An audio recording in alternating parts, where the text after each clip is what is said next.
প্রিয় দর্শক সবাই কেমন আছেন? চলে আসলাম এই মুহূর্তে আরও একটি গুরুত্বপূর্ণ আবহাওয়ার খবর নিয়ে। আজ রাতে বাংলার 64 জেলার মধ্যে বেশ কিছু জেলায় ধেয়ে আসছে প্রবল বেগে বর্ষার ভারী বৃষ্টি। আগামীকাল শুক্রবার 12 জুলাই নাগাদ আবারও বাংলাদেশের বেশ কিছু এলাকায় মাঝারি থেকে ভারী বৃষ্টিপাতের পূর্বাভাস দিয়েছে আবহাওয়ার মডেলগুলো। তো জানিয়ে দেবো কোন কোন জেলাগুলোর উপর ভারী থেকে অতি ভারী ঝড় বৃষ্টিপাতের সম্ভাবনা রয়েছে, কেমন থাকতে পারে পরবর্তী 72 ঘন্টার আবহাওয়া। তো জানতে হলে ভিডিওটি শেষ পর্যন্ত দেখুন, ভালো লাগলে একটি লাইক করুন। আর সবার আগে গুরুত্বপূর্ণ আবহাওয়ার খবর পেতে চ্যানেলটি সাবস্ক্রাইব করে পাশের বেল বাটনে ক্লিক করে রাখুন। আর ভিডিওটি কোন জেলা থেকে লাইভ দেখছেন কমেন্ট করে জানিয়ে দিন।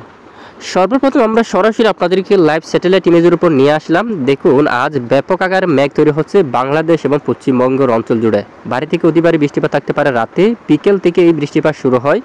খুলনা বিভাগের উত্তরে বেশ কিছু এলাকায় একদম বিকেল থেকে মাঝারি থেকে ভারী বর্ষণ হতে দেখা গেছে, যার রাতেও অনেক অঞ্চলে থাকতে পারে, ঢাকার অনেক অঞ্চল। এবং এখানে দেখুন খুলনার উত্তরে বেশ কিছু জেলায় কিন্তু ভারী বৃষ্টিপাত শুরু হলো এবং ঢাকা বিভাগের অনেক অঞ্চলে, ময়মনসিংহ বিভাগের বেশ কিছু অঞ্চল জুড়ে, রংপুর এবং রাজশাহী বিভাগের অনেক এলাকায় মাঝারি থেকে ভারী বৃষ্টিপাত দেখা গেছে অলরেডি। ইতিমধ্যে দেখতে পাচ্ছি আমরা রাতেও বেশ কিছু এলাকায় বৃষ্টিপাত থাকার সম্ভাবনা।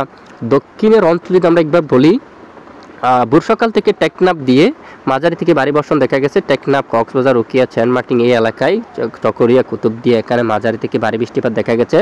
চট্টগ্রাম বিভাগের উত্তরের দিকে বৃষ্টির মাত্রা কম দেখা গেলেও দক্ষিণে ভালো বৃষ্টিপাত কিন্তু দেখা গেছে এবং রাতেও অনেক এলাকায় বৃষ্টিপাত থাকতে পারে। সমুদ্র অঞ্চলে ব্যাপক ভারী বৃষ্টিপাত থাকতে পারে এবং সবচেয়ে বেশি বৃষ্টিপাতের সম্ভাবনা খুলনা বিভাগের উত্তরাংশে, ঢাকা বিভাগের অনেক অঞ্চলে এবং দেশের পশ্চিমের বেশ কিছু অঞ্চল জুড়ে। পশ্চিমবঙ্গের দিকে দেখুন ব্যাপক মেঘ তৈরি হচ্ছে বর্ধমান শহর, শান্তিপুর, চন্দননগর, আরামবাগ, বাঁকুড়া, দুর্গাপুর এই এলাকার দিকে, শিউরি, নলহাটি, রাজশাহী এখানে বেশ কিছু এলাকায় ব্যাপক মেঘ তৈরি হচ্ছে, ভারী থেকে অতি ভারী বৃষ্টিপাতের সম্ভাবনা রয়েছে।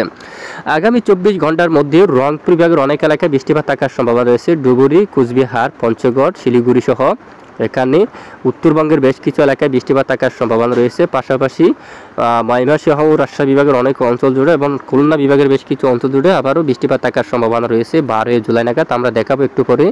এবং চট্টগ্রাম বিভাগের উপকূলীয় অঞ্চল দিয়ে কিছুটা বৃষ্টিপাত থাকতে পারে। পরবর্তীতে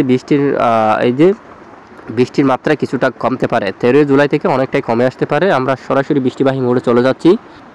প্রিয় দর্শক, আমরা সরাসরি এই মুহূর্তে বৃষ্টিবাহী মোড়ে চলে আসলাম। দেখতে পাচ্ছি আপনাদেরকে দেখাবো যে শুক্রবার 12 জুলাই নাগাদের আপডেট। শুক্রবার 12 জুলাই আপডেটে এখানে খুলনা এবং বরিশাল বিভাগের কিছু এলাকায় বৃষ্টির সম্ভাবনা কিন্তু দেখা যাচ্ছে আমাদের আবহাওয়ার মডেল।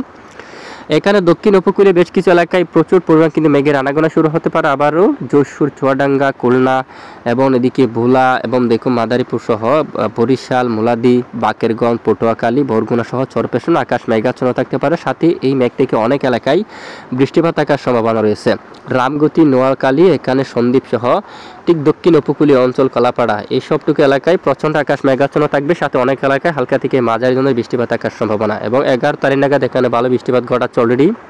এবং চকদা, হাবড়া এবং এদিকে দেখুন কলোনি এবং চুচুড়া, তারপরে পান্ডুয়া, এখানে দেখুন রানাঘাট এই এলাকায় কিন্তু বৃষ্টিপাত তৈরি হওয়ার সম্ভাবনা কিন্তু দেখা যাচ্ছে। 12 জুলাই এই সবটুকু এলাকায় আবারও বৃষ্টিপাতের সম্ভাবনা। উত্তর গুয়াহাটি এবং শিলংয়ের উপর ভারী থেকে অতি ভারী বৃষ্টিপাত থাকার সম্ভাবনা। একদম উত্তরে শিলিগুড়ি, পূর্ণিয়া, পাটনা এদিকে দেখুন কুড়িগ্রাম, উত্তরবঙ্গের বেশ কিছু এলাকায় ভালো বৃষ্টিপাত থাকার সম্ভাবনা। এরপরে আমরা ঠিক শুক্রবার বিকেল নাগাদে চলে আসলাম। এই যে দেখতে পাচ্ছি কুড়িগ্রাম সহ জলপাইগুড়ি, শিলিগুড়ির উত্তর বেশ কিছু এলাকায় ভারী বৃষ্টির মেঘ কিন্তু তৈরি হচ্ছে। রাতে ব্যাপক আকারে বৃষ্টিপাতের সম্ভাবনা উত্তর দিকে, তা আমরা দেখাচ্ছি। আমরা সেখানে ম্যাপটা বড় করছি। রংপুরে এই যে লালমনিরহাট এই অঞ্চলের দিকে দেখুন আমরা বড় করে দেখাচ্ছি। রংপুর, গঙ্গাচড়া, কালীগঞ্জ, লালমনিরহাট, কুড়িগ্রাম এবং এদিকে বুরুঙ্গামারি অঞ্চল এবং এখানে ঘুরিপুর সহ দুবড়ি এই এলাকার দিকে, হাতিবান্ধা, কালীগঞ্জ, এখানে গঙ্গাচড়া, রংপুর এবং এদিকে আসলে মিঠাপুকুর রয়েছে, পীরগঞ্জ, গোড়াঘাট, এদিকে গাইবান্ধা, এই যে বিরামপুর, পাঁচবিবি এবং জয়পুরহাট এবং এদিকে ফুলবাড়ি, তারপর পার্বতীপুর, সৈয়দপুর, নীলফামারী, এদিকে হাতিবান্ধা, এখানে ডুমার, তারপর এখানে মেকলিগঞ্জ, মাথাভাঙ্গা, পালাকাটা, আলিপুরদুয়ার, কোচবিহার, যে কালিচিনি এখানে সবটুকু এলাকায় মাঝারি থেকে ভারী বৃষ্টিপাতের সম্ভাবনা রয়েছে এবং বঙ্গাইগাঁও এই এলাকার দিকেও কিন্তু মাঝারি থেকে ভারী বৃষ্টিপাতের সম্ভাবনা রয়েছে। 12 জুলাই মূলত শুক্রবার নাগাদ উত্তরের বেশ কিছু এলাকায় বৃষ্টিপাতের সম্ভাবনা এবং মূলত 11 জুলাই যেভাবে ভালো ভারী বৃষ্টিপাত হলো ঠিক সেই তার চেয়ে কিছুটা কমতে পারে মূলত বৃষ্টিপাত। তারপরেও বিভিন্ন অঞ্চল জুড়ে বিক্ষিপ্ত বৃষ্টিপাত থাকতে পারে। পশ্চিমবঙ্গের এদিকে ধানবাদের দিকে অথবা এদিকে দেখুন বাঁকুড়ার দিকে এবং এই এলাকার দিকে আসানসোল, রঘুনাথপুর সহ দুর্গাপুর এবং এদিকে বৃষ্টির মেঘ তৈরি হতে পারে। শালাতুড় এই এলাকায়, রানীগঞ্জ এই সবটুকু এলাকায় কিছুটা মাঝারি থেকে ভারী বৃষ্টির মেঘ তৈরি হতে পারে এবং বজ্রসহ বৃষ্টিপাত ঘটাতে পারে এই এলাকা জুড়ে। এবং ঘুমট ব্যবসা গরম বাড়তে পারে 14-15 তারিখ থেকে ঢাকা বিভাগের বেশ কিছু এলাকায় এবং খুলনা, বরিশাল, ফেনী, চট্টগ্রাম এবং এদিকে রাজশাহী বেশ কিছু এলাকায় আবারও অস্বস্তিকর ঘুমট ব্যবসা গরম কিন্তু বাড়তে পারে। বৃষ্টির মাত্রা অনেকটাই কমতে পারে এবং কিছুটা জড়ো বাতাসে থাকতে পারে উপকূলীয় অঞ্চল জুড়ে। তো এ হচ্ছে মূলত আজকের আবহাওয়ার গুরুত্বপূর্ণ রিপোর্ট। এতক্ষণ সঙ্গে থাকার জন্য ধন্যবাদ।